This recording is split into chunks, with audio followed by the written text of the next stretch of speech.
Welcome back to the second lecture of this series, which is SAP ABAP.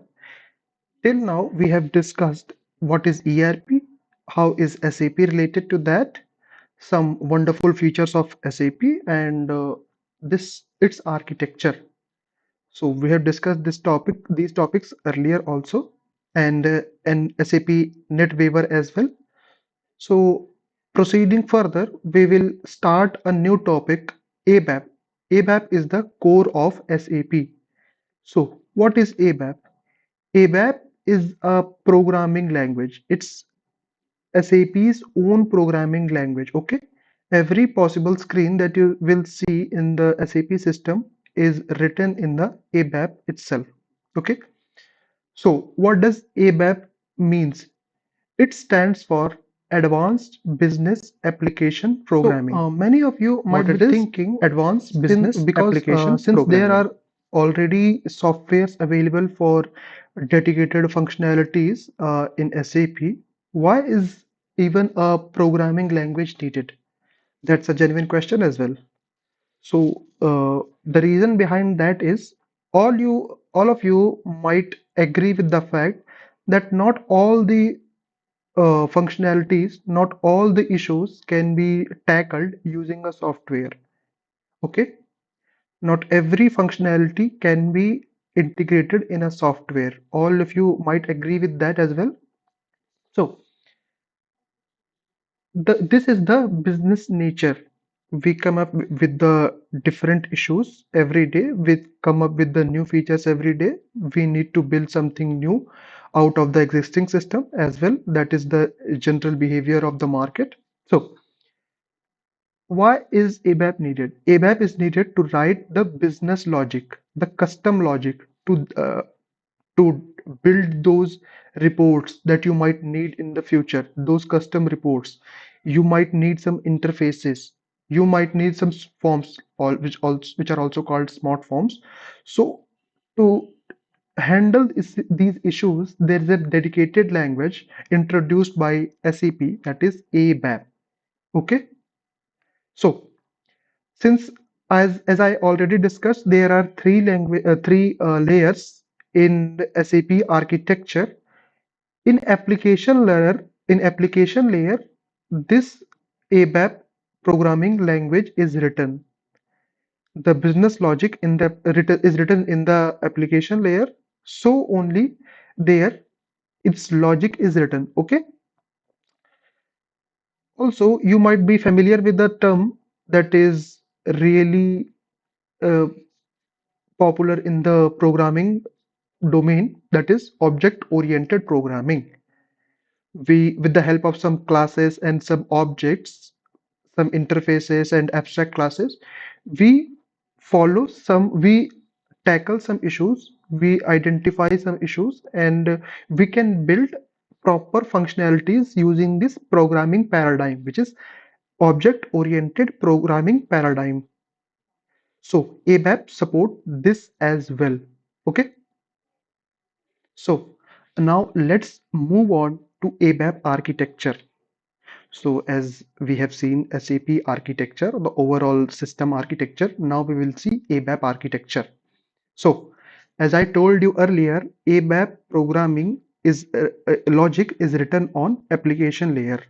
So this architecture is all about application layer itself, application server itself. So it is the second layer, and here all the business logic is written. So let's understand there are four terms that are dispatcher, work process, user context, and role area. When we talk about ABAP, these are four terms that we need to learn. Okay. So what is dispatcher? Suppose a user logs into a system. He wants to read some data, some details from the database. So when he logs into the system, dispatcher takes it as a request. When he logs into the system, it is also a request that is handled by the dispatcher. He he or she uses a transaction code, which we will see later on, to write the programming logic. So this is again a request by the user. So all these requests are handled by the dispatcher. These are just received by the dispatcher. It does not work on it, but it receives or it fetches all the requests from the user from the presentation layer. Now, the work of dispatcher is to send these allocate these requests to the available work processes in case like if a work process is not available at the moment, it stores that request in the this queue. It stores this request in this queue. Okay, whenever the work process is available, it is it handles that request to that work process, and the work goes on. Now, what is work processes? What is work process? Work process is the one that actually execute the program, that execute that particular request and do the thing that is required by the to fulfill the user needs. These work processes are handled by the dispatcher. There are multiple work processes like dialogue. There is a background job. So there are many work processes that are handled by the dispatcher. So these are the name of some of them: dialog, update, background, spool, NQ. Okay. So meanwhile, there are two terms also, that is user context and role area. So when a user logs into the system, there might be some generic data, generic information about the user that helps the system keep track of that user. It might be his user ID, what is what are his roles, and what authorization does he have, what he can actually do, what are the default settings, like there might be some language, there might be some access that is only given to that particular users. He might log into some sessions, he might create some sessions. So all these data is maintained in user context. As soon as the user logs in, these details are created in the user context. It is a memory area. It is a temporary memory area. And as soon as the user logs out of the system, this memory is freed. This memory is freed. So uh, you might have got this point. Okay, let's move on to role area. Let's move on to role area. So similar to user context, what is role area? Role area is it is also a memory section that is allocated only when user executes a program. User requests system to execute a program. So you might agree with the term that there might be some variables, some methods that user might work upon during the execution, during the program execution. After all, a program is what? Some variables, some methods, some calling, interfaces, all these.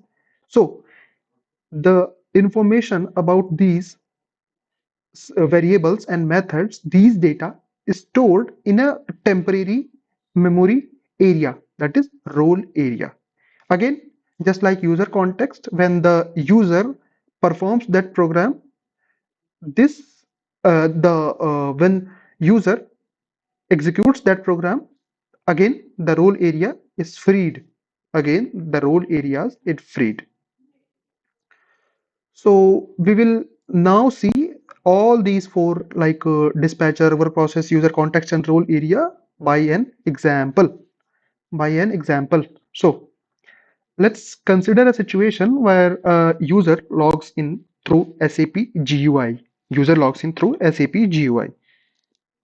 At that particular moment, SAP creates the user context. SAP creates the user context.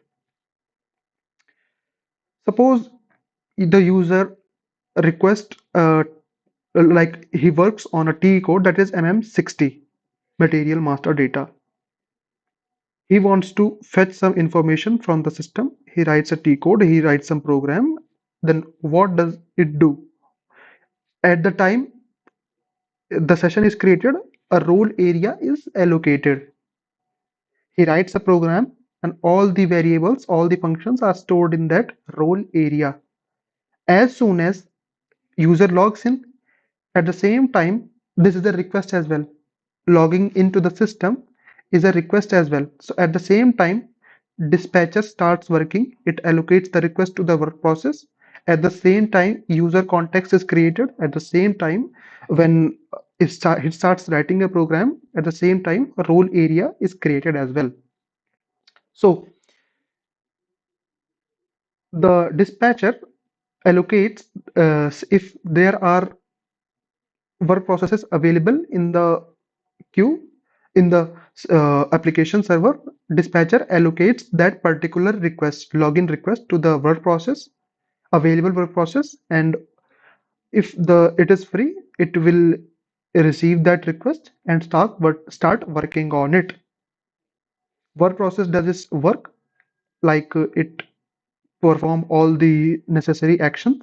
It reads the data from the database, and as soon as the user clicks on like terminate the program, user context is role area gets terminated. At the same time, when user logs out of the system, user context gets freed up. So this is how all this process works. This is how a request is fulfilled by the SAP system. So I hope it is clear now what are these terms. Now let's move to a term that is SAP landscape. It is a widely used term and you will hear a lot in this SAP world. In simple words, the SAP landscape refers to the setup of SAP systems, setup of SAP system that helps managing software development, testing, and business operation in a secured way, in an organized way. Think of it like building a product. You design it, then test it, then finally launch it for the customer. Similarly, SAP uses three main systems, that is development, quality assurance, and production. All are dedicated profiles, all are dedicated. So the development system, it is the development system is where the ABAP developers and consultants work. It is used to write new programs, customize settings, and experiment with configurations. Sometimes companies also have a sandbox system. You will get to know that later. It is a sandbox system. Once the development is done, changes are moved to the quality system, quality assurance system. Here, testers are the key users who check the system's behavior, like all the logic that has been written already. They work on this and test it so that the end user might should not face any issues in the with their experience. It ensures everything goes correct before the product goes live to the customer.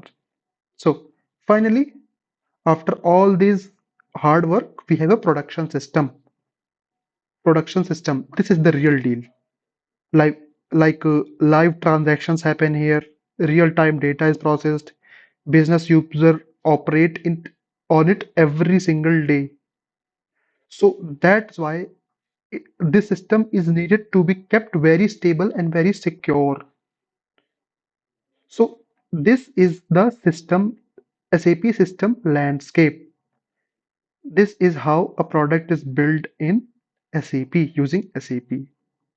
So now the code is written, requests are written, programs are written, how to move them across the systems, like from development to quality, quality to production, how to move that code, that program, that logic. So there is a term in SAP that is called transport requests. Transport requests. So the name suggests itself, it is used to transport something. A container used to move development configuration changes from one SAP system to another. So when moving the code from one system to other, transport requests help us to do so. This makes sure that nothing breaks in the live system and that all the updates are tested first. Okay, this three-tier landscape ensures a smooth flow. You develop, test, and then go live, all while maintaining system stability and minimizing the risks. It is one of the reasons why SAP is known for handling complex business processes in a controlled and reliable way. So, I hope that sounds amazing as of now. So, we have learned today about these 3 to 4 terms like what is ABAP, why it is needed, then what is ABAP architecture. This image, this photo might help you to understand the logic. Then all the four components of our architecture: dispatcher, work process, user context, and role area, then SAP landscape. How we move from system to system and what is the component that help us to do so. So all right, that is all for today. Hope we will connect soon and with some fresh topics and some new learning ideas. Till then, goodbye. Thank you so much.